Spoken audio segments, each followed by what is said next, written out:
J'ai 7 ans et c'est une très belle journée. Maman et moi allons nous promener dans la forêt à côté de la maison. Et maman est tombée dans un petit ravin et s'est fait très mal. Alors nous sommes rentrés à la maison. Papa aide maman à s'allonger sur le canapé. Ce n'est pas mon vrai père, mais depuis que je suis toute petite, il veut que je l'appelle papa. Et maman m'a demandé de le faire. Maman s'est aperçue qu'elle avait dû faire tomber son portefeuille pendant sa chute. Alors papa l'a convaincue de ne pas bouger et que lui et moi irions le chercher. Arrivés sur le lieu de l'accident, nous avons de la chance et nous le retrouvons. Je suis fière de moi. Papa est content aussi. Il n'arrête pas de me sourire. Il me demande si je sais comment on fait les bébés. Je lui dis que non et il me propose de me montrer. Il me dit que cela lui ferait très plaisir et comme papa est souvent en colère, eh bien j'ai envie de lui faire plaisir. Alors je dis oui. Il m'entraîne hors du chemin et commence à se déshabiller. Il me dit de le faire aussi. J'ai peur. Mais je veux faire plaisir à papa. Et c'est ainsi que mon histoire a débuté.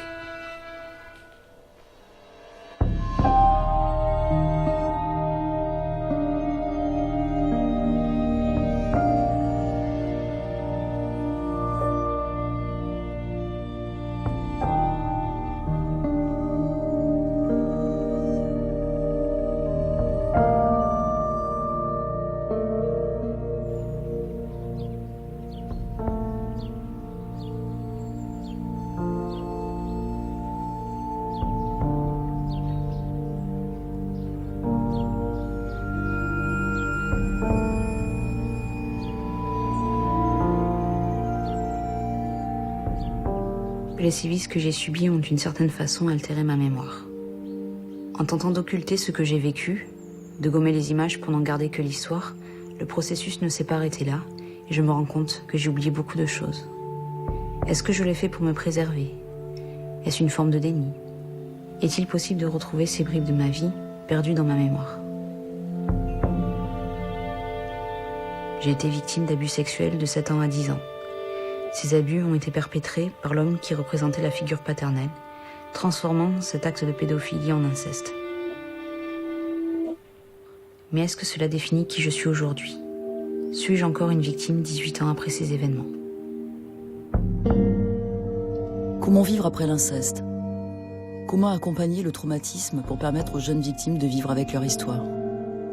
De quelle guérison parler lorsque l'interdit a été transgressé, le corps violenté, l'identité humiliée par la personne censée protéger la famille? Depuis plus de 20 ans, la maison d'accueil Jean Bru à Agen est l'unique structure éducative en France à accueillir exclusivement des jeunes filles victimes d'agressions sexuelles intrafamiliales. La maison d'accueil est pour certaines la chance, voire la dernière chance, de tenter un processus de réconciliation avec soi. Tu vois comment je fais? Il faut faire doucement. De la scolarité à la santé, du maintien du lien familial au soutien judiciaire, chaque jeune fille bénéficie d'un projet individuel pour préparer son avenir. Restaurer l'identité, l'estime de soi, la place dans la généalogie, se libérer de la honte. C'est ce travail de quelques mois à quelques années qu'accompagnent les éducateurs de la maison d'accueil. Œuvrer à la réconciliation de ces jeunes filles avec elles-mêmes pour les aider à recréer une vie ordinaire, avec leur histoire singulière, et sortir enfin du silence.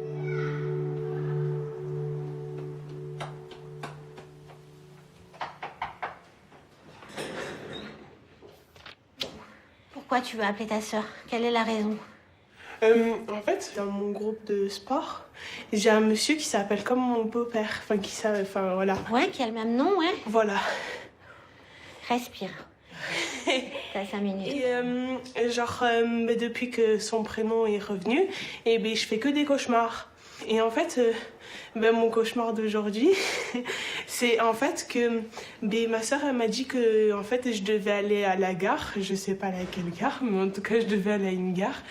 Et que si jamais j'allais pas à la gare, que mon beau-père allait essayer de trouver ma soeur pour enlever mes neveux et nièces.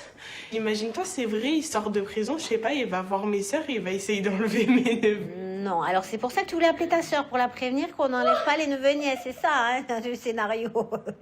Non, mais par contre, les rêves, les cauchemars, c'est pas, ça va arriver. Alors, c'est le prénom de ton beau-père? Oui. Beau-père qui est? Agresseur. Voilà.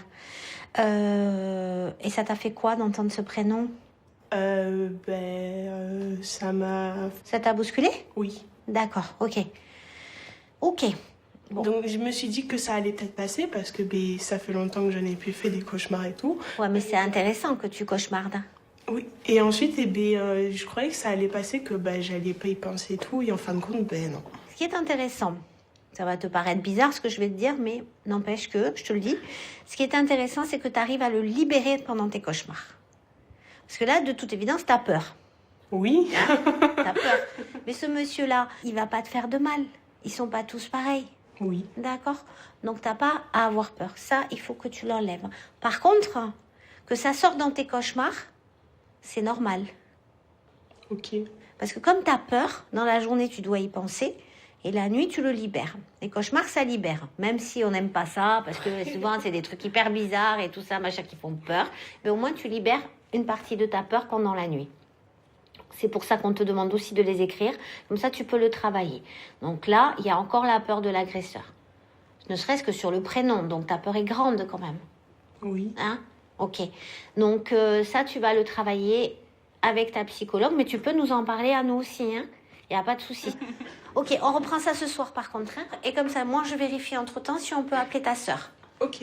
Et là, tu vas manger. Avant de repartir travailler.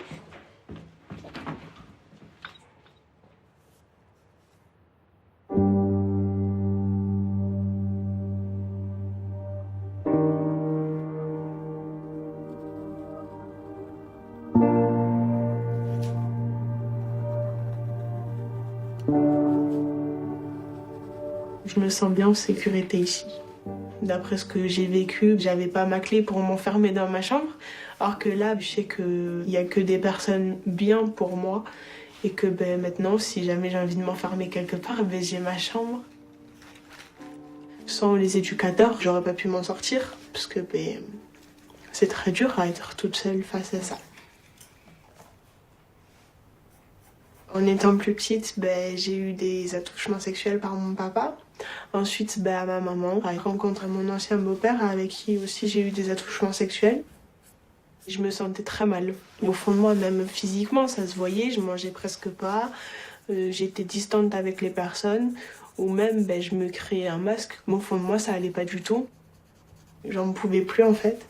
Et j'en ai parlé à ma meilleure amie, elle m'a fait écoute, on va appeler ta maman, on va lui dire. Et elle était sous le choc. Puis moi bien sûr j'ai pleuré parce que je voyais qu'elle était quand même amoureuse de cette personne-là. Ça me rendait mal de lui faire mal. Ça a été très dur son procès parce que maman n'était pas à mes côtés. Ça m'a brisé le cœur, mais ce qui fait que je suis restée aussi forte parce que je suis quand même allée à la barre et j'ai pu dire ce que je ressentais. Moi, je dirais qu'il aurait pu prendre plus, mais après, c'est pas mon choix, c'est le choix des juges, et donc voilà. On m'a toujours posé la question si pour mon papa, ça a été assez suffisant, les 10 mois de prison. Alors, moi, j'ai répondu que non. J'ai pris l'initiative de lui écrire, parce que j'ai des questions à lui poser. Je me demande pourquoi, en fait. Enfin oui, pourquoi il a fait ça. Pour moi, ça se fait pas. J'aurais des enfants, je pourrais pas leur faire ça, je sais pas, je voudrais que leur bien. Et puis lui, d'avoir fait ça, ça me choque un peu. Beaucoup d'ailleurs.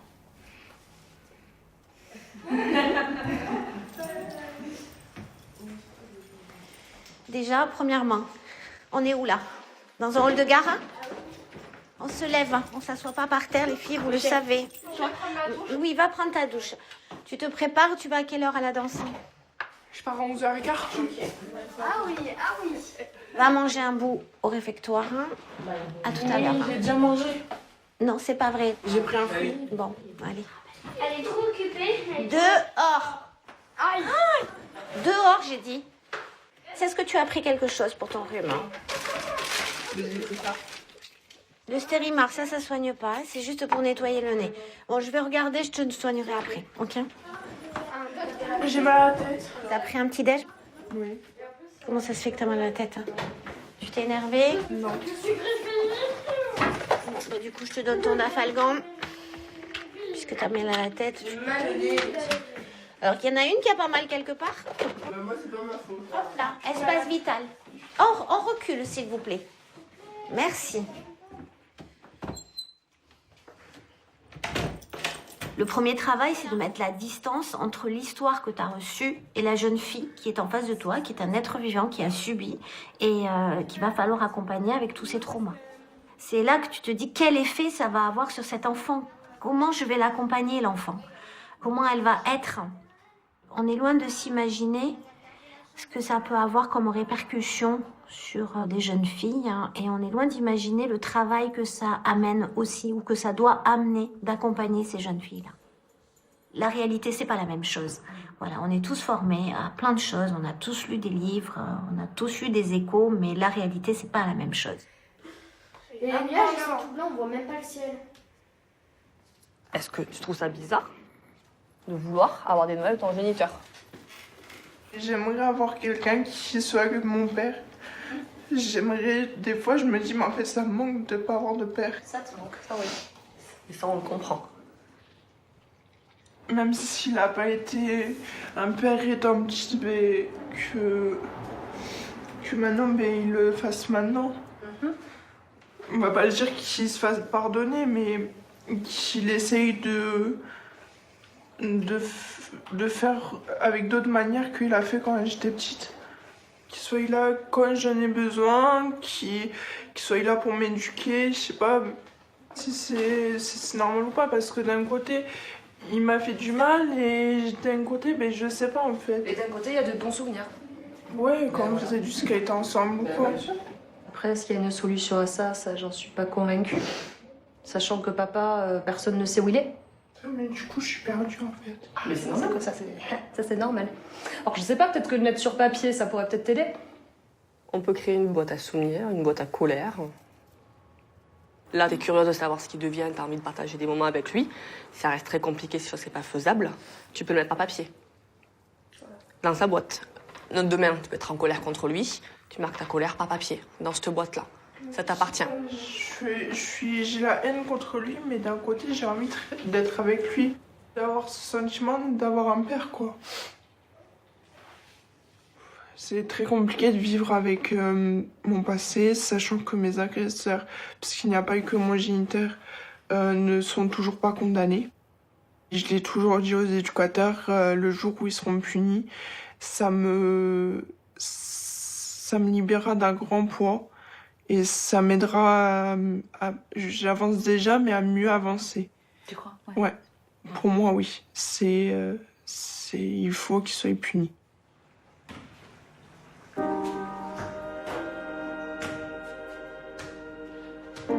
Je suis arrivée, j'étais petite en fait. J'avais 10 ans et demi. C'était très compliqué de vivre qu'avec des gens qui ont été abusés aussi.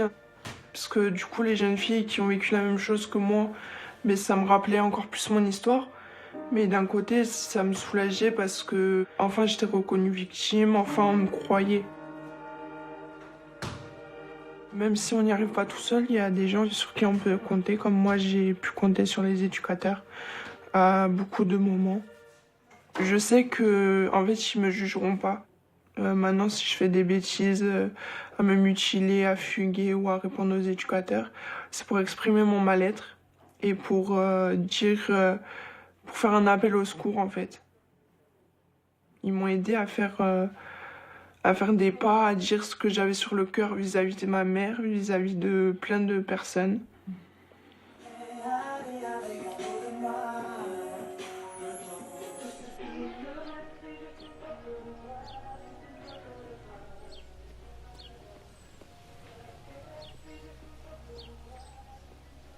Bon, allez, tu me montres ça alors? Ouais.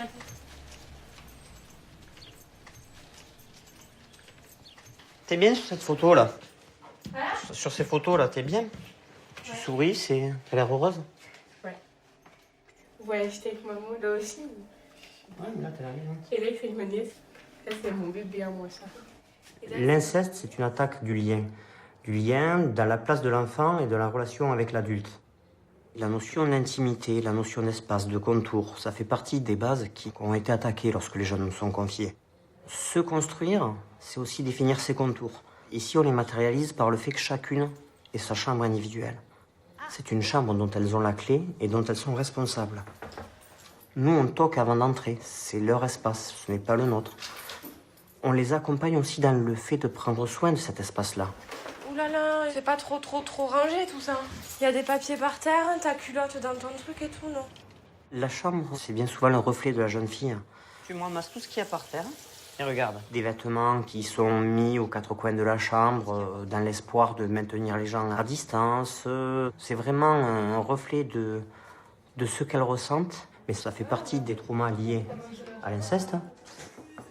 Je peux rentrer? Tu as fini tes devoirs, mais il faut les faire ce matin.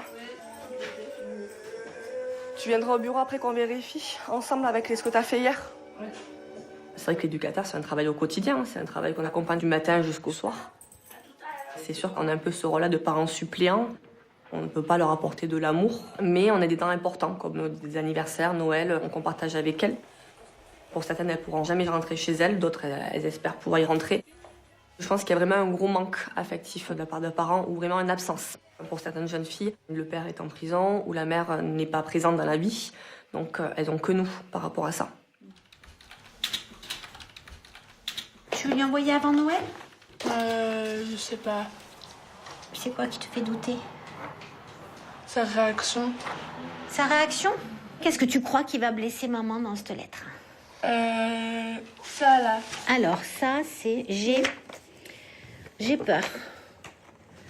J'ai peur de te perdre complètement. J'ai peur que ça va faire pleurer. Pourquoi t'as peur de perdre maman complètement? Comment on perd une maman complètement? Ben, en fait, j'avais fait la lettre, tu sais, quand j'étais disputée avec elle. Et du coup, à ce moment-là, j'avais peur de la perdre, mais j'ai toujours peur de la perdre. Ça, c'est humain que t'aies peur de la perdre, hein. On a tous peur de perdre les gens qu'on aime. Mais complètement? Hein? Pourquoi maman serait plus là du tout? Parce que tu l'aimes? Oui. Parce que tu l'aimes. Tu crois qu'il y a une maman qui part parce qu'on l'aime trop? N'aie pas peur. Hein. Je voudrais de la paix et de la confiance avec toi, oui. C'est bien que tu resitues ta famille aussi. Elle a rétréci, mais elle est importante, cette cellule-là. D'accord? Tout récupérer dans de bonnes conditions. C'est quoi tout récupérer? Récupérer maman dans de bonnes conditions. C'est-à-dire? Se retrouver après une histoire. Je sais pas comment te l'expliquer. C'est-à-dire que, à la limite, c'est pas à moi qu'il faut l'expliquer, c'est pour que maman, elle comprenne. Moi, je lis comme quelqu'un d'extérieur. Et je voudrais tout récupérer dans de bonnes conditions. J'ai l'impression que c'est récupérer du matériel. Non. Non, ben oui, mais c'est ce que je comprends. C'est notre bonheur. Eh bien voilà. Et tu crois que tu vas la perdre complètement en écrivant ça? Moi, je crois pas. Elle est très très belle, ta lettre. Donc, inévitablement, maman va pleurer. Hein.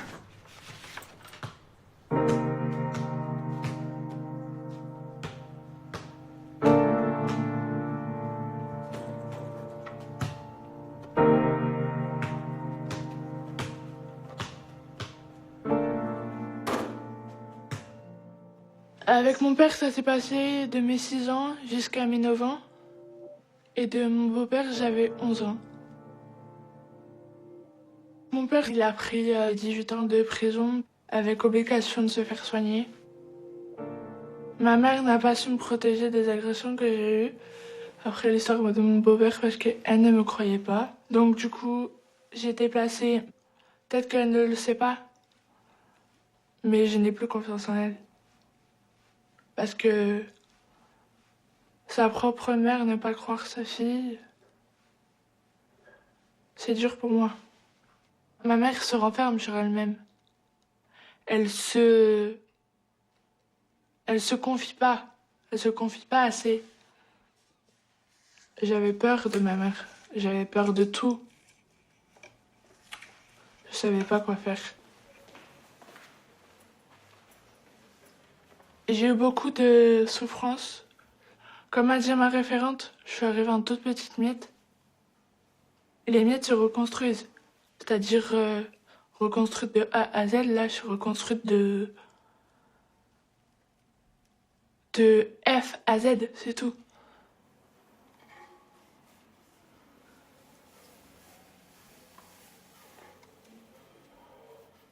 J'avais plus de féminité. J'étais presque un garçon.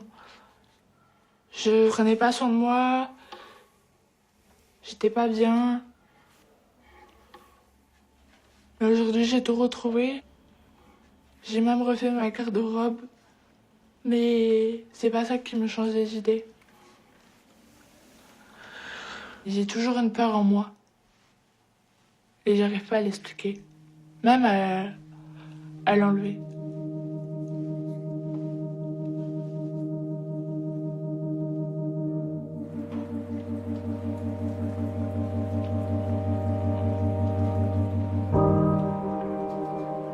J'ai honte de moi par rapport à mon passé.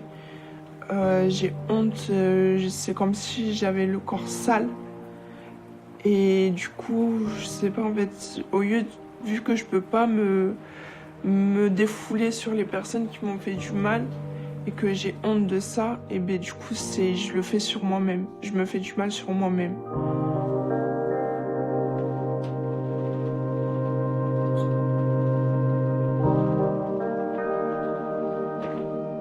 En fait, c'est compliqué avec mon corps. Je sais pas comment l'expliquer, mais j'ai du mal à faire avec, à vivre avec. Des fois même j'en ai peur en fait. J'ai peur des fois de mon corps.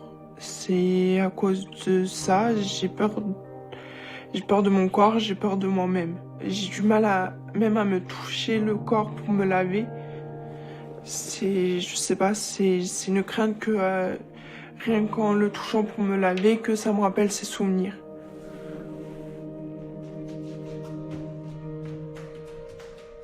Allez, 20h24. Dans 6 minutes, extinction des feux, tout le monde. Allez hop. Tu t'en sors, ma grande? Peu de bref. Tu te bouquines encore un peu ou pas? Oui. Ok. Bonne nuit. Bonne nuit. À très vite, ma grande. Complètement la porte? Non, non, non. Tu me dis stop. Stop. Allez, bonne nuit.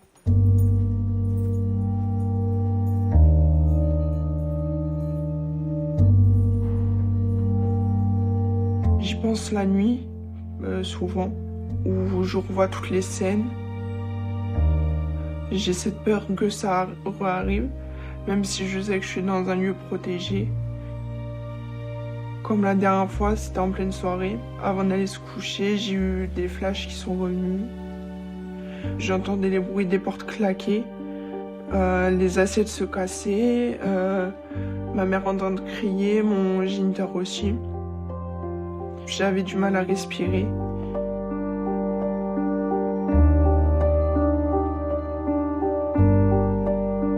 Je n'ai jamais pensé avoir fait quelque chose qui aurait pu inciter mon agresseur à passer à l'acte. Je n'ai jamais pensé que je méritais ce qui m'arrivait, ni que c'était normal de subir cela. Au départ, je pense que je voulais juste arrêter les cauchemars, ces nuits où je me réveillais en panique, transpirante, convaincue que tapis dans un recoin de ma chambre, mon beau-père guettait le moment où ma mère partirait, pour me traîner dans sa chambre, me déshabiller, mettre une vidéo porno et me donner des indications, s'agenouillant derrière moi et me demandant régulièrement si j'apprécie, si je sais que je l'ai cherché, rajoutant à l'acte abject et douloureux des respirations de pompe à vélo.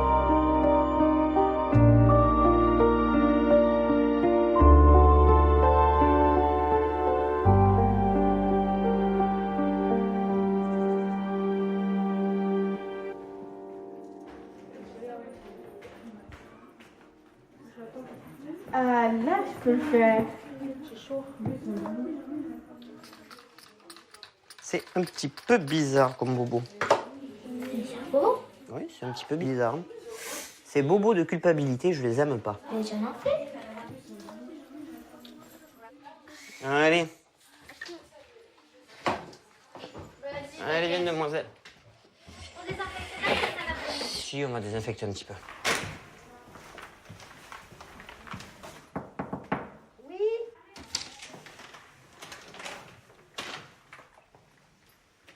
Oh mon Dieu, c'est quoi ce sac? Mais qu'est-ce que c'est? C'est mes papiers que je vais faire signer par papa. Ah, t'as mis des papiers dans un grand sac comme ça. Ça me revienne. Et après, il y a tout. Doucement. Ça s'est bien passé? Super bien. Pourquoi tu nous as appelés? Ben, je vous ai appelé parce que Lucie, t'as eu raison. Par rapport à ton amoureux. Ouais. Tu veux bien t'asseoir, s'il te plaît? Qu'est-ce qui s'est passé? C'est très gênant. On s'est embrassé. Bah, c'est pas gênant de s'embrasser. Non, mais ce qu'il y a, c'est que... Tranquille. Il a commencé à me faire des câlins, mais des câlins proches, tu vois. C'est-à-dire? Ouais, enfin, en gros, il m'a fait un câlin comme je fais à mon papa, comme je fais à vous. T'as pris dans les bras. Ouais, voilà. D'accord, ok. Il y a différentes significations de câlin. Oui, et c'est là où j'ai compris en fait qu'il m'aimait. Donc, parce qu'un garçon t'embrasse, tu penses qu'il y a de l'amour déjà? Mais non, mais genre en fait, il m'a pas embrassé naturellement. Ça veut dire quoi, il m'a pas embrassé naturellement? Ben, genre, il m'a embrassé en me faisant un câlin. Et ça voulait dire quoi pour toi? Mais c'est ça, je comprends pas. Quand il m'a embrassé, enfin, c'est pas que j'étais pas prête pour l'embrasser, mais quand il m'a fait un câlin, qu'il m'a pris autour de lui, ben c'est là où j'ai pas aimé. Qu'est-ce que t'as ressenti pour pas aimer? Qu'est-ce qui s'est passé à ce moment-là? Mon vécu. Ton vécu? Donc t'es pas prête? Non. Pour les bisous, ok, mais... Pas pour les câlins? Non. Les câlins qu'il a fait, lui, non. Alors, moi, je veux savoir. Les câlins normaux, ok, Je mais... veux savoir les câlins qu'il a fait, Sarah, s'il te plaît. Sarah. Non, s'il te plaît. Si, je veux savoir. Non, s'il te plaît, Sophie. C'est quoi ces câlins? C'est compliqué à dire. Trop difficile. Merci. Est-ce que c'est allé loin? Il a pas eu le temps, peut-être. Franchement, pour dire clairement, quand il m'a embrassée, j'ai cru que vraiment il allait me faire des choses que je voulais pas faire. Il t'a fait des choses dont tu voulais pas ou pas? Non. Voilà. Donc. Pour l'instant, non. Ah non, mais c'est pas pour l'instant, hein. Non, il fera pas, hein. Ça, sache-le, hein. T'as tellement envie d'être aimé, tellement, et c'est normal, que tu vas te jeter sur le premier venu. Que t'arrives pas à dire non, ça c'est ta problématique. Et on le sait. Elle est liée à toute ton histoire. Maintenant, là, ça va être quelque chose qu'il va falloir vraiment travailler et approfondir. Parce que là, t'arrives pas à dire non. L'éducateur n'arrive pas. Qu'est-ce que tu fais? Qu'est-ce qui se passe? On les dit les mots ou on les dit pas? Je pense que c'est différent ici au niveau de la sexualité comparé à d'autres foyers, parce qu'il y a toujours cette notion par rapport à l'inceste, des agressions qu'elles ont déjà eues, des rapports sexuels qu'elles ont déjà eus non consentis et non voulus. Tu veux me parler? Souvent, elles sont pas prêtes à en parler. Les plus jeunes qui ont vécu ça, ça leur passe au-dessus. Même quand on parle d'amoureux, d'amourettes, des bisous, pour elles, c'est voilà, ça les répugne. Pour d'autres qui ont envie de rentrer dans une sexualité avec leurs copains ou leurs copines, elles viennent nous parler, mais elles sont toujours très gênées. Elles ont du mal à refaire confiance. Et souvent, quand elles ont un acte sexuel qui a été voulu, derrière, il se passe des choses. Elles le disent que voilà, c'est des souvenirs, des odeurs, des émotions. Et c'est très compliqué d'avoir un rapport sexuel qui se passe correctement. Il va falloir beaucoup plus de temps, il va falloir beaucoup plus d'échanges. Évidemment, on parle du consentement, on parle de ce qu'elles ont envie, de ce qu'elles veulent faire, que c'est important. Et on travaille vraiment aussi dans le non. Voilà, si t'as pas envie, il faut le verbaliser. Parce que souvent, elles se disent non, mais je l'ai déjà fait, je peux le refaire. Et alors, on dit non, ça marche pas comme ça.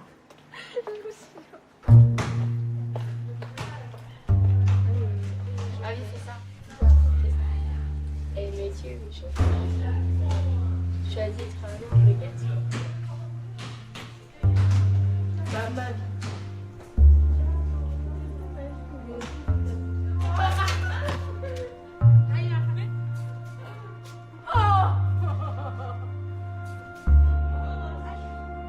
Donc c'est vrai que tu viens d'arriver. C'est vrai que souvent, quand une jeune fille arrive sur l'internat, les autres sortent un peu sur elle. Elles sont un peu curieuses de rencontrer. Laisse-toi le temps aussi de rencontrer tout le monde. Et ne reste pas focalisé que sur une bonne fille. Parce qu'effectivement, Ne reste pas focalisé sur elle. D'accord. Effectivement, sur le week-end, nous, on a pu observer que vous étiez en collage tout le week-end. Sur l'extérieur, à vous agripper. C'est elle qui me connaît. Peu importe. Je Après, tu as le généralise. droit de dire non si ça te gêne. Qu'elle te prenne la main. Ça te gêne qu'elle te prenne la main? Ce que tu dis, c'est elle. Enfin, alors peut-être, écoute, ça moi j'ai pas vu. C'est peut-être elle qui te prend par le bras ou par la main. Est-ce que toi ça te gêne cette situation? Oui. Et pourquoi tu dis pas? Je sais pas. Faut que t'apprennes à dire non, ce serait bien. Si on veut pas de proximité ici, c'est qu'il y a une raison. Mais c'est qu'on a tous eu un problème dans nos vies, qu'on ne veut pas que ça se reproduise ici.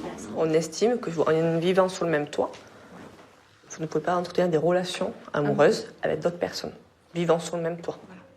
Si vous voulez entretenir des relations amoureuses avec une personne du même sexe à l'extérieur d'un maison d'accueil, ça, il n'y a pas de problème. D'accord? On remet pas du tout en cause ta sexualité. Une sexualité, une orientation sexuelle, qu'on soit bien d'accord. C'est sous les mêmes toits. D'accord? Des relations amoureuses. T'assois, s'il te plaît. Oui. Qu'est-ce qu'il y a? On voudrait reprendre, je pense, pour la 20e fois avec toi, quelque chose qu'on a déjà abordé plusieurs fois. Parce que t'es jeune.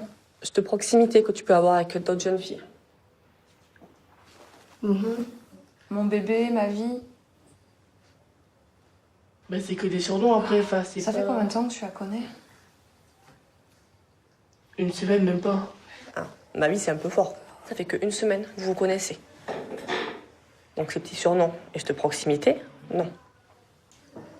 Je rappelle l'interdit et le règlement de la maison d'accueil Jean Brouille ici. Les relations amoureuses au sein de la maison d'accueil sont interdites. D'accord. Vous pouvez disposer des filles. Voilà. S'il te plaît, ramène. Ok. T'as répété.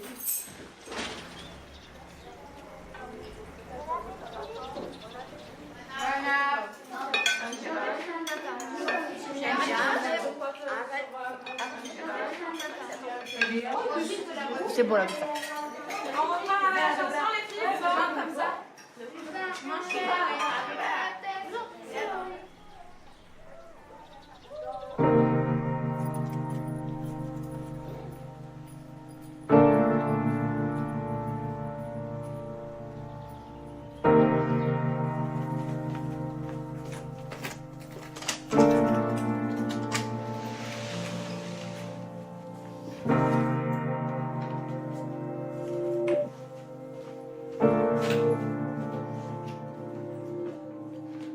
Demain, j'ai ma convocation chez le juge pour savoir si je reste encore. Je suis pas prête du tout à revenir chez ma mère.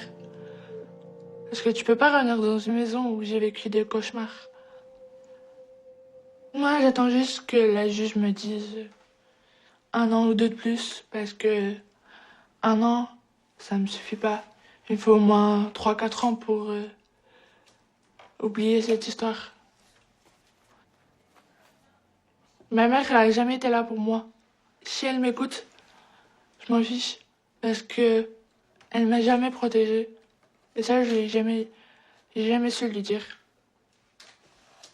Si je reste, je serai contente parce que je peux pas quitter tout du jour au lendemain. Parce que je suis pas du tout prête. Pas du tout.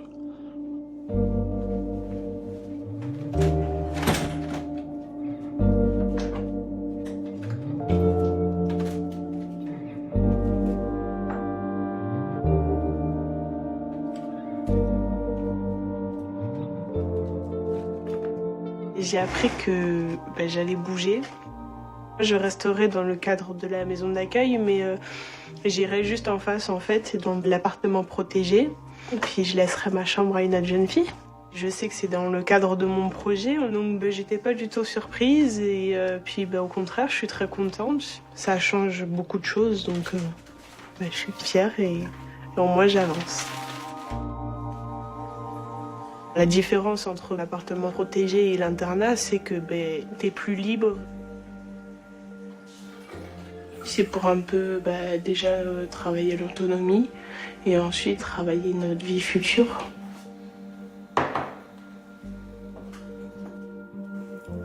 Maman, elle est venue sur Agen. Ça m'a fait trop plaisir. Je lui ai fait visiter un peu, pas la maison, parce qu'on n'a pas le droit. On a fait plein d'activités ensemble. Je lui ai même offert un bouquet de fleurs quand elle est arrivée. Je l'ai fait moi-même, le bouquet. Et puis je lui ai commencé à poser des questions et tout ça. Je lui ai demandé pourquoi elle a préféré mon beau-père à moi. Et elle a pu me répondre que c'était pas une préférence, c'est juste que l'amour rend aveugle. Après, je n'ai pas répondu parce que ça m'a énervée, donc ça lui fait du mal en fait de reparler de ça et tout ça. Donc je pense qu'elle essaye de détourner la chose pour pas trop en parler en fait. J'espère qu'un jour elle pourra me donner une réponse concrète, que l'amour rend aveugle.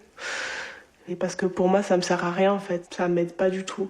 Si je viens lui poser la question pourquoi tu m'as pas protégée et qu'elle me ressort la question l'amour rend aveugle, ça va pas m'aider du tout. Donc me dire voilà, c'est à cause de ça, parce que je l'ai aimé, parce que voilà.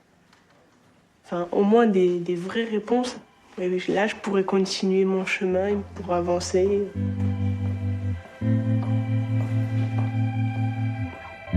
Et elle peut tout de même l'approcher. D'abord, il y a les sapins à décorer, toute la maison à décorer. Tiens, tu mets celle-là.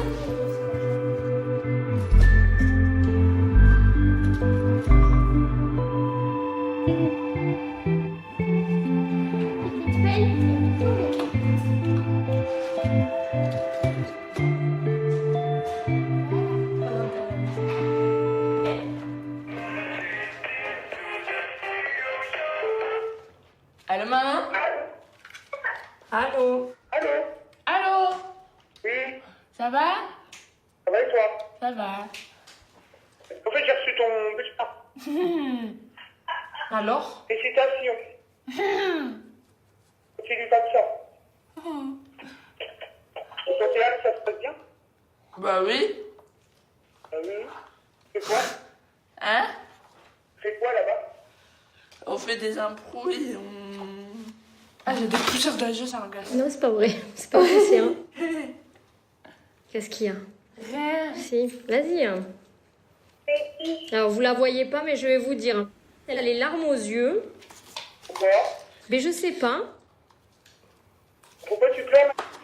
Si, j'ai une petite idée, mais je préfère qu'elle vous le dise. Dis-moi-le. Allô? Attendez, elle reprend ses esprits, elle va vous dire. Allez, vas-y, faut que tu arrives à lui dire. Elle te manque? Bah, dis-lui. Je peux pas le savoir, moi, si tu me le dis pas. Vas-y. Mais si, c'est important. Allô? Allô? C'est important que ça vienne de toi. Mais elle peut rien faire. Mais c'est pas grave, dis-lui quand même. Hein. Mais sinon, ça sert à rien, elle peut rien faire. Mais dis-lui. Je lui ai dit, moi. T'es sûr que tu veux pas le faire, hein? Elle pleure parce que vous lui manquez. Ah, bah, vous êtes me manquant, mais bon. Et je pense que les fêtes arrivant, c'est très compliqué. Hein. Ah, bah, pour moi aussi, c'est compliqué, hein. Mais bon, de toute façon, si on ne serait pas là, on le fera au mois de février et on le fera pour longtemps, c'est pas un souci. Mais c'est pas pareil. Voilà. C'est ça ce qu'elle veut vous dire. C'est pas pareil. C'est les fêtes de fin d'année. Je sais que c'est pas pareil, mais bon, après, voilà. En bref, ça m'empêche pas de penser à toi, et puis voilà. Ça va mieux? Oui. Ça va aller, Michel. Allez, bisous, je transfère après. D'accord? Oui. Allez, gros bisous.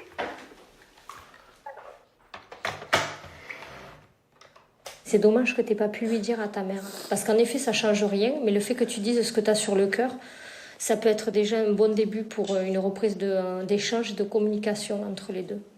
D'accord? Parce que tu as le droit de dire à ta mère que tu es malheureuse parce qu'elle ne vient pas à Noël, quoi. Bien sûr que tu as le droit. Tu as même le droit d'être en colère. Hein. Après, si elle ne vient pas, maman, ça ne veut pas forcément dire qu'elle ne t'aime pas. Je pense qu'elle a fait beaucoup d'efforts. Elle a fait beaucoup d'efforts sur ça, oui. Pour te montrer quand même que malgré ses difficultés, elle est quand même présente. Oui, elle se battait pour moi, elle avait dit. Oui. Quand c'est qu'elle a dit ça? Elle dit ça tout le temps. Elle dit ça parce qu'elle m'aime. Et? Elle a besoin de moi. Elle a besoin de toi ou c'est toi qui as besoin d'elle? C'est moi. Eh oui, parce que c'est qui l'enfant? C'est moi. D'accord, c'est pas elle. Non. D'accord. Heureusement. Donc, en effet, ta mère, elle a montré qu'elle tenait à toi, qu'elle faisait des efforts, parce qu'elle est déjà venue à Agen, mais que ça lui coûtait quand même, financièrement, mais aussi physiquement. Et puis, c'était difficile aussi. Parce que chaque fois qu'on se voit avec elle, on aborde quand même des sujets très douloureux. Oui. De votre histoire commune, mais aussi de son histoire passée. Histoire passée. De son enfance. Ah oui. D'accord. Et on essaye de faire des liens avec maman sur elle, ce qu'elle a pu vivre, et sur l'histoire que maman, elle a pu répéter à un moment donné, inconsciemment, le fait qu'elle n'ait pas su te protéger parce qu'elle-même n'a pas su être protégée dans son enfance. Parce qu'elle a eu l'amour de sa mère. Oui, entre autres. Et elle a été aussi victime de quoi, ta maman? De maltraitance? Oui, voilà. Et là, du coup, elle est en train de l'accepter, tout ça. Et ça peut être difficile. Oui. Il y a besoin que chacune de votre côté, vous puissiez vous poser par rapport à ce que vous avez vécu et les sujets qui sont abordés, qui sont très douloureux, pour pouvoir après mieux vous retrouver et cheminer aussi chacune de votre côté. Mais c'est ça qui me fait peur le moment où on va se retrouver. Qu'elle va se... J'ai peur que ça recommence. C'est-à-dire? Bah que... Elle retrouve quelqu'un d'autre et que ça recommence. Est-ce que tu penses que là, à l'heure actuelle, ta mère, elle pourrait rencontrer quelqu'un, un autre agresseur? Je sais pas. Tu sais pas? Tu sais pas, mais c'est des choses qui sont abordées. Oui. Cette inquiétude-là, toi, tu as su la poser quand même auprès de ta mère. Parce que quand même, nous, notre projet, c'est que tu puisses retourner un jour au domicile de ta maman. Malheureusement. Ben oui. Mais pour pouvoir y retourner, il faut que quand même les non-dits ils soient abordés, quoi. Et tes inquiétudes aussi. Et si tu es venu ici aussi à la maison d'accueil Jean Brouille, c'est pourquoi? Pour retravailler ma confiance. Retravailler ta confiance. Travailler aussi les liens avec ta mère pour que vous arriviez à vous reparler sans forcément vous rejeter la faute l'une sur l'autre. Parce que c'est ça ce qui se passait, une rupture dans le lien. On n'arrivait plus à se parler. C'est ça. C'est parce qu'aujourd'hui, tu es capable de dire à ta mère « je t'en veux ». Et ta mère, elle te dit « je te demande pardon ». On en est là. Oui. Souvent, on peut se rendre compte que l'enfant qui est agressé sexuellement, dans l'histoire de la mère ou de la grand-mère ou dans l'histoire de la fratrie, il peut y avoir soit des agressions, soit des attouchements intra- ou extra-familiales aussi, et que des fois, il y a des situations qui ne sont pas forcément anodines. C'est déterminant de toute façon de travailler avec sa mère à travers son histoire, elle, personnelle, pour voir et essayer de mieux comprendre qu'est-ce qui a pu se jouer consciemment ou inconsciemment, pour pouvoir permettre à l'enfant de sortir aussi de ce statut de victime et aussi de l'aider à se reconstruire et à comprendre aussi des choses qui ont pu se jouer.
Comme j'aurai bientôt 18 ans, à la fin de l'année, ça a beaucoup changé. Qu'est-ce que tu crois qui va changer?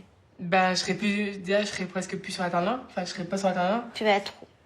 normalement à l'appartement extérieur ou ici. D'accord, qui c'est qui t'en a parlé? Léa. D'accord, très bien. Ça me fait peur parce que je me dis, ouais... T'as peur de quoi? À la fois, tu vas avoir 18 ans. C'est ça. Qu'est-ce que tu disais il y a quelques mois? Ah, j'ai trop hâte de partir. Allez, on continue. Qu'est-ce que tu disais il y a quelques mois? Hein? Je vais me débrouiller toute seule. J'ai trop hâte de partir. La vie, c'est pas ça. Oui, mais en fait, au plus je suis ici, au plus j'ai l'impression que j'ai pas... Enfin, au plus je m'adapte. Et c'est... Enfin... D'un côté, c'est bien, mais d'un côté, je me dis, ouais, mais j'aurais du mal à partir. Comment je vais faire? T'as peur de quoi? T'as peur de toi? J'ai peur de moi, ouais. J'ai pas confiance en moi. T'as pas confiance en toi, c'est-à-dire t'as peur de quoi? T'as peur de faire des passages à l'acte? T'as peur de quoi? Non, vraiment, j'ai peur de... Comment expliquer? Ben, je suis prête à faire Vraiment, le premier pas, je suis prête. Et ce qui me fait peur, c'est...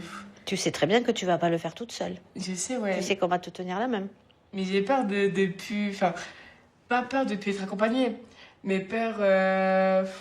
De pas avoir d'adulte à tes côtés. Ouais, franchement, j'ai peur de ma future vie de jeune adulte. Vraiment, je flippe. Alors, c'est quoi pour toi être adulte? C'est ça qui est important. Être indépendant, prendre les choses en main. Je pose la question différemment. C'est quoi pour toi avoir 18 ans? Bah, tu prends ta vie en main et tout, quoi. Enfin, c'est quand même compliqué. C'est pas compliqué. Avoir 18 ans, c'est juste être majeur pour le moment.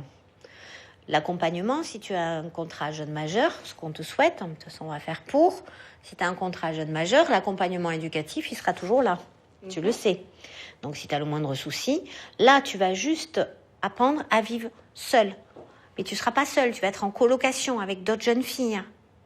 On est d'accord là-dessus. Oui. Donc tu n'es pas seul si tu as le souci. Tu as un souci, tu as l'appui où tu peux nous appeler. Et puis il y a un éducateur aussi sur place. Et toi, tu es positionné sur lequel d'appartement? Bah, pour l'instant,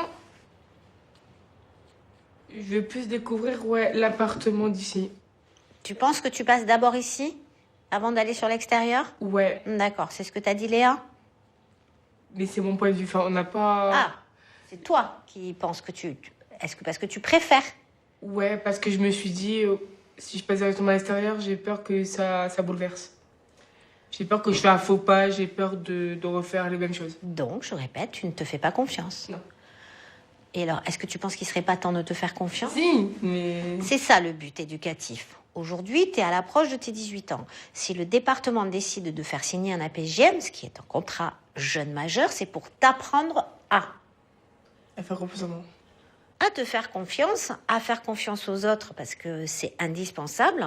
Aux autres, ces autres qui vont être... Aujourd'hui, ça va être nous, pour le moment en tout cas, mais aussi les gens de l'extérieur, où il va falloir écouter ce qu'ils te disent, écouter les conseils qu'ils te donnent pour t'accompagner sur un chemin qui va te correspondre, pour avoir un autre parcours de vie, plus joli que celui que tu as eu jusqu'à présent. Oui. Voilà, parce que là, tu passes en appart.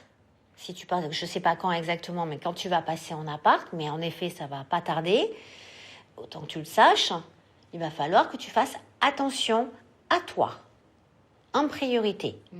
Ça, je me rends bien compte. Aujourd'hui, je me rends bien compte. Voilà, précise aujourd'hui. Tu es une jeune femme en devenir. Mais le en devenir... Faut que je le construise. Allez, mademoiselle, on va appeler maman. Ouais. Parce qu'après, l'heure tourne quand même. Tiens. Allô, maman?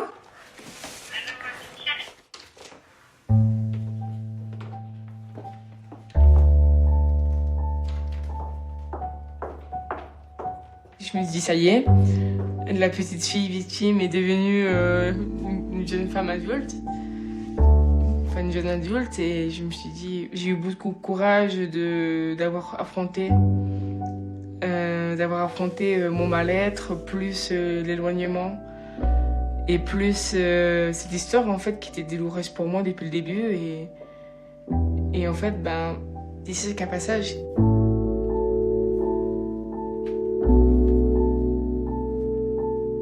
Depuis l'âge de 5 ans et demi, j'écris et mon rêve, moi, c'est d'écrire mon propre livre.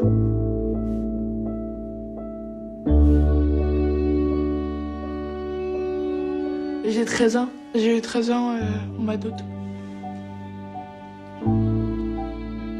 Les prochaines années, c'est mon avenir qui me le réserve. Ça, je peux pas le dire. Je me rêve déjà avec un petit copain, mais je me dis dans ma tête, je vais trop vite. Je peux pas sortir déjà avec un copain. Faut déjà que j'ai reconfiance aux hommes.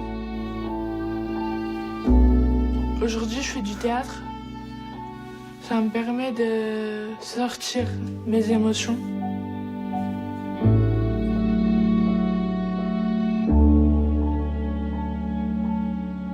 Le malheur marque une scission dans la vie des êtres qui le subissent. À l'inverse, le bonheur est une conjugaison de petites choses plus discrètes et moins remarquables qui se distillent tout au long d'une vie. On se surprend donc un jour à découvrir que notre malheur prend bien moins de place que notre bonheur et nous commençons à apprécier une vie reconstruite après un naufrage de l'âme.